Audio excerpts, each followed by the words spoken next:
வணக்கம் துலாம் ராசி நண்பர்களே. வரக்கூடிய சித்திர மாதத்தில் உங்களுக்கு எந்த மாதிரியான பலன்கள் கிடைக்க போகுது அப்படிங்கிறத தான் இந்த பதிவில் நாம் இப்போ பார்க்க போகிறோம். முதலாவதாக சூரிய பகவானை பார்ப்போங்க. சூரிய பகவான் உங்களுடைய ராசிக்கு 7வது இடத்துல தான் நல்ல பலத்தோடு இருக்கார். அவர் உங்களுக்கு லாபாதிபதி, அதாவது நன்மைகளை தரக்கூடிய கிரகம். எந்த ஒரு காரியம் செஞ்சாலும் அதை வெற்றி தரக்கூடிய கிரகம். அதே மாதிரி நம்ம நினச்சி பார்க்க முடியாத லாபங்களை அடையக்கூடிய கிரகம். அது நல்லா இருக்கிற போது உங்களுக்கு நல்ல லாபங்களும் நல்ல வெற்றிகளும் கிடைக்கும். அது ரொம்ப அருமையாக தான் இருக்குது. அதனால் இந்த மாதம் அப்படிங்கிறது உங்களுக்கு ஒரு யோகமான மாதமாக, மனசுக்கு இனிமையான மாதமாக கண்டிப்பாக இருக்குங்க. அதே போல் 7ல் சூரியன் இருந்தால் மட்டும் ஒரு சிலருக்கு மட்டும் இந்த கணவன் மனைவிக்குள்ளே லைட்டாக கருத்து வேறுபாடுகள் வரும்.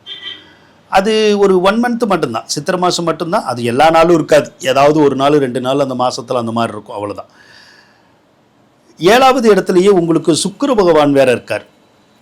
7வது இடத்துல சுக்கிரன் இருக்கிறதும் நல்லது தான். இந்த திருமணம் ஆகாதவங்களுக்கு திருமண பாக்கியத்தை கொடுத்துரும். அதே மாதிரி ஒரு சிலருக்கு இந்த லவ் பண்ணுற மாதிரியான விஷயங்களில் ஈடுபடுத்தி விடும். இந்த 2 வேலையை தான் அந்த சுக்கிரன் செய்யும். அதனால் அது சம்மந்தப்பட்ட வேலைகளை மட்டும் நீங்கள் தாராளமாக செஞ்சுக்கலாங்க. அதே மாதிரி உங்களுடைய கணவன் அல்லது மனைவிக்கு வீடு கட்டணும், வீடு வாங்கணும் அப்படிங்கிற ஒரு எண்ணங்கள் இருந்துக்கிட்டே இருக்கும். உங்களுக்கு கூட அந்த எண்ணங்கள் இருந்துக்கிட்டு இருக்கும். நீங்கள் அந்த மாதிரி வேலை பண்ணணுன்னாலும் தாராளமாக பண்ணலாங்க. குரு பகவானை பொறுத்தளவுக்கு பாகிஸ்தானத்தில் தான் பலம் பெற்று காணப்படுறார். 9வது இடத்துல பலத்தோடு இருந்துச்சுன்னா ஒரு சிலருக்கு வேலை வாய்ப்பில் மாற்றங்களை உருவாக்கும். அதாவது ஒரு சிலருக்கு வேலை போய் வேலை கிடைக்கணும்னு இருக்கும்.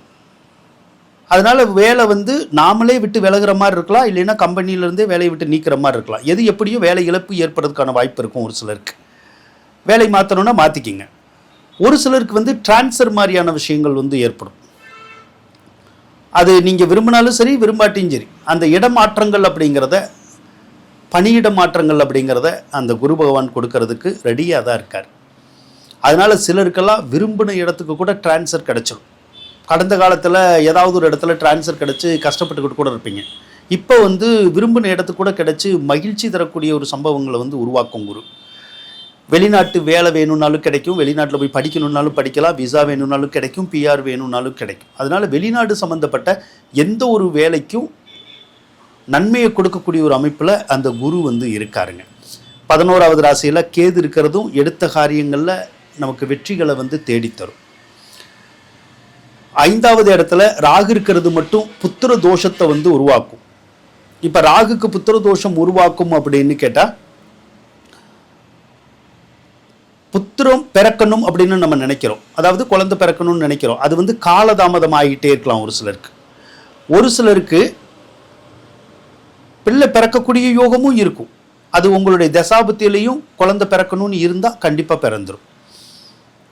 ஒரு சிலருக்கு பிள்ளைகளோட பகை வரலாம், அல்லது பிள்ளைகளை வேலையின் காரணமாகவோ அல்லது படிப்பின் காரணமாகவோ பிரிஞ்சிருக்கக்கூடிய ஒரு சந்தர்ப்பங்கள் இப்போ இருக்கும்.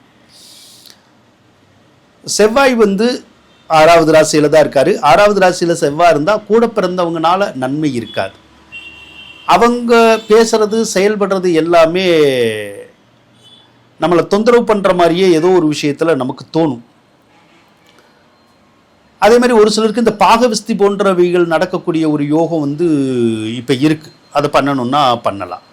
அடுத்து புதன் பகவான் வேற 6வது ராசியில் தான் இருக்கார். 6வது ராசியில் புதன் இருந்துச்சுன்னா ஒரு சிலருக்கு மருத்துவ செலவுகள் வரும். இந்த தோல் அலர்ஜி, நரம்பு சம்மந்தப்பட்ட தொந்தரவு, அல்லது ஒரு சிலருக்கு ப்ரெஷரு, ஒரு சிலருக்கு இந்த முழங்கால் வலி, முதுகு வலி, கழுத்து வலி சொல்கிறோம்ல, அந்த மாதிரி ஏதாவது தொந்தரவு வரதுக்கூடிய ஒரு அமைப்புகள் இந்த சித்திரை மாதத்தில் கொஞ்சம் இருக்கதா செய்யுது. இப்போ செவ்வாய் பகவானை எடுத்துக்கிட்டிங்கன்னா மே 10ஆம் தேதி 7வது ராசிக்கு வந்துடுவார். 7க்கு செவ்வாய் வந்துட்டால் உங்களுக்கு வருமானம் ஃபஸ்ட் கிளாஸாக இருக்கும், ரொம்ப அருமையாக இருக்கும். ஏன்னா செவ்வாய் தான் உங்களுக்கு வருமானத்தை தரக்கூடியவர். இப்போயும் வருமானத்தை தரக்கூடிய அமைப்பில் தான் இருக்கார். வருமானத்தை தருவார்.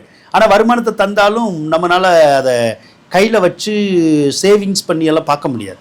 ஏன்னா வர்ற வருமானம் அது எப்படி போகுதுன்னே தெரியாது. ஏதாவது ஒரு வகையில் நமக்கு செலவாயிரும். அப்படி தான் இப்போ இருக்குது. மே 10க்கு அப்புறம் வருமானம் வரும், அதிகபட்ச செலவுகள் இருக்காது. ரொம்ப நன்மைகளும் ஆதாயமும் அதிகமாக இருக்கும். மனசுக்கே ரொம்ப மகிழ்ச்சிகரமாக இருக்கும். புதன் பகவான் வேற 7வது ராசிக்கு வந்துடுவார் ஏப்ரல் 23 அவர் வந்துட்டா உங்களுடைய கணவன் மனைவிக்கு அதிகபட்சமாக அலைச்சல் இருக்கும். ஒரு இடத்துல இருக்க முடியாது. ஏதாவது விசேஷம் அது இதுன்னு சொல்லி அங்கிட்டு இங்கிட்டு போயிட்டு வர்ற மாதிரியான ஒரு சூழ்நிலைகள் மட்டும் உங்களுடைய கணவனுக்கோ அல்லது மனைவிக்கோ ஏற்படக்கூடிய ஒரு அமைப்புகள் இந்த மாதம் இருக்குது. சனி பகவானை பொறுத்தளவுக்கு 6வது ராசியில் பலம் பெற்றுத்தான் இருக்காரு. வாகனத்தில் மட்டும் கவனமாக இருக்கணும். ஏன்னா வாகனத்தினால பழுதுபார்ப்பு செலவுகள், வாகன சேதாரங்கள் நிறைய ஆகிறதுக்குடைய வாய்ப்புகள் இருக்கும். அதனால கொஞ்சம் கவனமாக இருக்கிறது நல்லதுங்க. மற்றபடி எல்லா கிரகங்களுமே உங்களுக்கு நல்லா தான் இருக்குது. மிகப்பெரிய கெடுதல் தரக்கூடிய அமைப்பில் எந்த கிரகமும் இல்லை. அதனால் சித்திரை மாதம் ஒரு சிறப்பான மாதமாக உங்களுக்கு இருக்கும் அப்படின்னு சொல்லி கூறிக்கொண்டு விடைபெறுகின்றேன். நன்றி, வணக்கம்.